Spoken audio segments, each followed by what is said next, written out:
Hi everybody, I'm Dee. And I'm Jay, and we are ParoDeeJay. Let's dig into another episode of ParoDeeJay's Port Guides. We're still in Hawaii, and we're still on the Big Island, but this side we're focusing on the Kona side. Smaller side. Yeah, or Kailua Kona. I've seen both words. I guess technically the town is Kailua Kona, and the region is Kona, but I'm just going to call it Kona because most itineraries, that's what they tend to do. Let's get into navigating the port. Now, this is a tender port. True. So I don't really have much to show in terms of navigation other than the fact that you're going to ride a smaller vessel over to Kona and you tender to the Kailua Pier. It's right next to Kamakahonu Beach, which is a nice little freebie beach for the day, and the Courtyard Hotel. Yeah, great snorkeling there. As soon as you get off the tender, it's like right across, so you can't miss it. Let's go ahead for exploring on your own, because obviously that's mostly what we've done is the funny thing. This is the one Hawaiian port where we have never rented a car and gone very far because we are always, there's so much to do at the port area concentrated, and that's where we spend our days. Which makes it nice. Now, upcoming, we've got some plans. We do. But first of all, of course, we will give you the summer versus winter because you'll have drastically different experiences depending on when you go to Hawaii. So summer's going to be calmer water, probably better snorkeling because of less waves, but more people. And then winter, you're going to have the bigger waves and whale season and things like that. So. Nice. And of course, Turo and Guide Along being two apps that we just can't live without in Hawaii. Turo for renting cars, Guide Along for GPS navigation, but we've got videos about both of those, so moving on from that for now. So first thing I want to talk about is things that we have personally experienced near the port. Okay. Well, first of all, we may as well just jump back. You did touch on the beach, but that beach at the port, you know, sometimes you show up at a port and you're just like, oh, it's a little throwaway beach there at the pier. This one is actually it's not the biggest of small, beaches. yeah, it's small and like nice coarse sand, a little bit like a darker color. But the snorkeling was really good, actually. Lots of beautiful, colorful fish, and bring your own gear. I think they rent it also. But yeah, it's great for families. The water's not too deep, right at the edge, and it's free. Yeah, there's definitely a rental gear spot. Yeah. Some friends of ours, I know for sure, rented stuff there. We see people doing kayaking and like outrigger stuff, and yeah, that beach, that could be your day. It could. But okay, let's branch out a little bit further from that beach. In terms of food, I am starting with shave ice because we discovered our absolute favorite shave ice on the planet of Hawaii. Ululanis. Ululanis. It is so good. I don't know what it is. It's the texture of the ice. It's like, it's melted in your mouth almost like you're eating snow. Like, that's what it tastes like. Yeah. To me. And my personal favorite is the haleakala. I think it's coconut, and then it has like the sweetened condensed milk. Not to be missed. Yeah, you put that snow cap or whatever they call it on there. It's so good. Ooh, yeah, Ululani's right there. They've got the walk-up window. They've got the eat-in option. And it's tied to a hotel, right? Or just like right off? It's right there. Yeah. I think it might actually be tied to the Courtyard. I'm not sure. I think it is. We have also experienced Kona Coffee Cafe because Kona, very well known for coffee. You probably heard of it before. Yeah, they give out free samples. They do. We have tried every sample that they've ever made. They make macadamia nut coffee. They make, I forget, there's different words. Oh yeah. Well, silly me. I'll have to go watch our own video. That's right. I didn't research that, but there's a word that has to do with Kona coffee. I'm sure editing may just put it up on the screen. Not to be missed. It's good stuff, and especially if you can get free samples, but then support them. We did buy it, yes, of course. And the views from there are great, just looking over the water. Beautiful. For food, we have been to Umeke's Fish Market. Very good. That was a nice, memorable meal. I remember they had fly fans out on the tables, but nice outdoor eating. It was the summer. A little pricey, but I mean, you know. But very fresh. Yeah. And then Kona Brewing Company, of course. Get your food, get your brews. It's a cool establishment. Yeah. In terms of shopping, we've been to a lot of local stores around there, but something you're going to see not only here, but all around Hawaii, ABC stores, and that is good for just general merchandise. They have everything. Souvenirs, sundries, just things you may have forgotten. They have everything. Hawaiian shirts, you know. Shirts, sure I think they just call them shirts. That's right, as they're known there. Shirts. And Hilo Hatties, that's another big name that you'll see around a lot of the ports. They have a lot of shirts there. And then I said in terms of swimming, of course, obviously we talked about the beach at the pier, but Keiki Cove, which I believe translates to like Kids Cove or Children's Cove. This has become our favorite little, I shouldn't even talk about it, our favorite little hidden hotspot. Well, because fun fact, I think all the beaches in Hawaii are public. They are. So even if it's on like property where like houses are, you're still technically allowed to go there. So they had to give an entrance to get to this gem of a beach. And it's really cool because there's like lava that's like no longer lava, like hardened lava there. And you can see the cruise ship from that beach.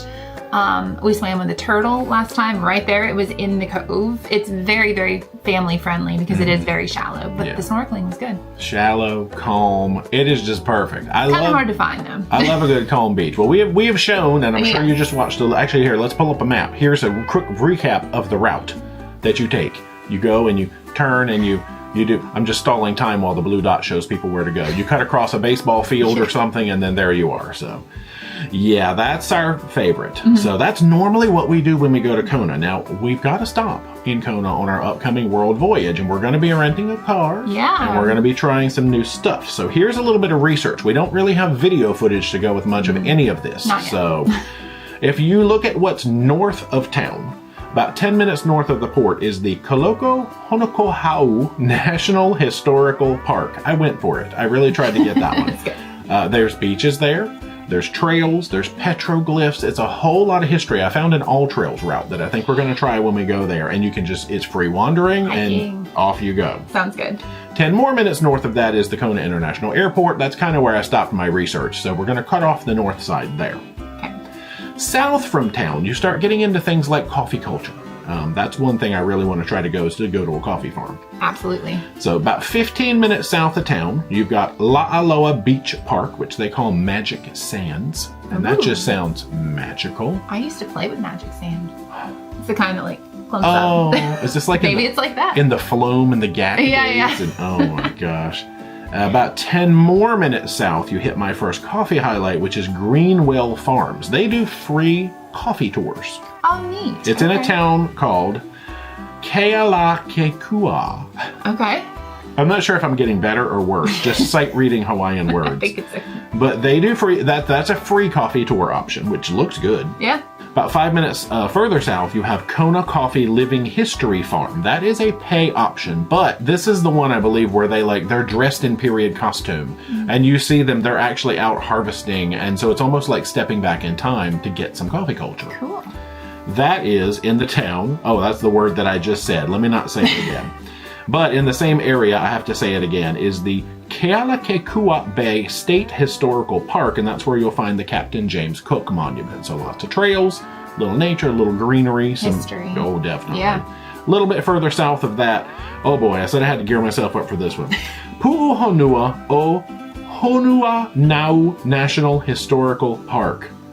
Did I do it? Say that 3 times. Well, apparently it means place of refuge. Okay. And it's, I barely just looked at a few pictures of this because I only discovered it when I started looking at ship tours. And I thought that would be a really interesting place to go.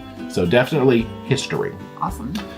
So there we go. That's my research notes. Now, otherwise, if you are on a cruise that goes to Kona and it doesn't go to Hilo and you really wanted to go to Hilo, according to Google Maps, you can just cut across the middle of the island and it takes like an hour and a half to get there. You can probably drive around if you want to too, but Google swears you can cut across the middle. Just don't miss your tender back. That's true. Check your last tender. Yeah. You've also got the Hawaii Volcanoes National Park Kahuku Unit, which is a section of that park that is much closer to Kona than it is to Hilo. Nice. If you really want to go over to the Kilauea section, which we discussed in the Hilo videos, it's going to take you about 2 hours to get over there. It's only about 45 minutes from Hilo, so that's definitely a Hilo thing for us, but you can do it. And of course, there's a public bus system that goes all over the Big Island. I haven't researched much about it, but the map looks great, and that's definitely an option to help you get around. Always a good option. All right, next up we have got ship excursions. Now, you know we usually go on Carnival's website and pull excursions. Fun fact, Carnival does not have a Kona section. Shame. I don't think they go very much. I looked up and there was only one future itinerary that even touches Kona on their whole calendar. Wow. They're really a Hilo company. So I went on Princess's website, of course, because we've sailed Princess. We love Princess. Yeah. Let's look at what they've got going on. We have a hop-on, hop-off beach and shopping bus. That's if you really just want to get into town, see some sights, stroll the streets, window shop, and maybe drop some cash in the stores. Yeah. Easy Kona, place of refuge, painted church, and city drive. So like a nice panoramic tour option if you're not really into the hiking and all of that. We have a taste of Kona if you want to get into the food, get into the coffee, just get a taste. Secret waterfalls of Kohala, hike and swim. Ooh, that sounds fun. I don't know what secret waterfalls they take you to, Secret. but it sounded interesting. Marine wildlife excursion. That is, it looked like sort of a dolphin watching. You go out and look for marine wildlife, obviously. And you do have Hawaii Volcanoes National Park and Black Sand Beach. I'm not sure if that takes you to the littler part or the bigger part. It might actually be an excursion over to the Kilauea section, but check the excursions for your ship. That just kind of gives an idea of what you can do. Right. All right. Let's wrap it up with a little free and frugal fun, shall we? We shall. I love this part. Now, my notes on this port are that there is a beach right at the port. And of course, we've talked about it's a good one. It is, yes.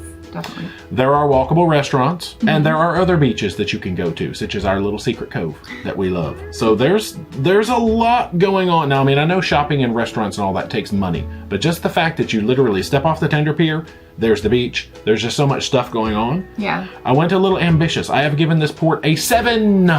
Yeah, so the fact that there's the beach, you can do window shopping. We even went into some thrift stores, so you could save money if you need to like do thrift shopping. That's awesome. Lots of local restaurants to choose from. Free and frugal. I'm gonna give it an 8. Oh, wow. It's good. So like, you can spend money, but you don't have to. But you should get shave ice for sure. Yeah, at least hit the beach and get the shave ice. Yeah. All right, well, that is all of my Kailua Kona notes in a nutshell. It was good. Nice. Well, hopefully you enjoyed this episode of Port Guides. If you have not already, be sure to subscribe to the channel, become a Paromaniac today, socialize all our media, Facebook, Instagram, and Twitter. Yep, and until next time, rock on.